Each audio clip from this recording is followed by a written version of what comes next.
अस्सलाम वालेकुम दोस्तों, मैं हैगा वा मुगल फर्नीचर मार्ट ते मुगल फर्नीचर मार्ट तो तुहानू हर किस्म का लकड़ी का ते लोहे का फर्नीचर मिल सकता है।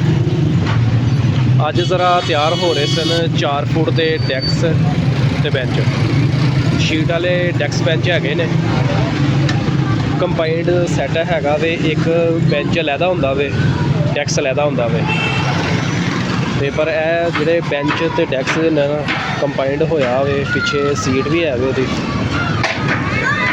मैं कारीगर तुहाडे सामने ज़रा जोड़ रहा, मैं तुहानू चैक करवाना वा। यह सामने वाला हिस्सा डैक्स है, वो पिछे बेंच है ते वो जिहड़ी पिछे ढो नज़र आ रही है ਉਹਦੇ ਵਿੱਚ भी शीट लाणगे। ਇਹਨੂੰ ਜਿਹੜਾ ਲੋਹਾ ਲੱਗਿਆ ਹੋਇਆ ਹੈ ਨਾ 20 ਗੇਜ ਦਾ ਲੋਹਾ, ना 21 है तो ना 19 है। 20 गेज लाते हैं मुगल फर्नीचर मार्ट वाले कुर्सी ने, लोहे के डैक्स बेंच में, तो 20 गेज ही होंदा है। बकाया जिहड़ा इनू वैल्डिंग होया होवे, वैल्डिंग भी पूरा होया होवे, मतलब विच विच रख के टुच नहीं लगे होए, बिल्कुल ना सही वाला वैल्ड होया होवे।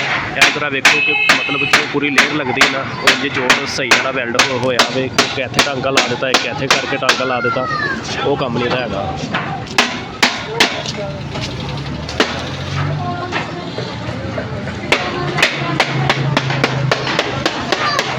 एक कस्टमर ने माल बनवाया सी ते मैं कहा ज़रा वीडियो बनावा ते अपने स्कूल वाले दोस्तों के नाल वीडियो नूं शेयर करा।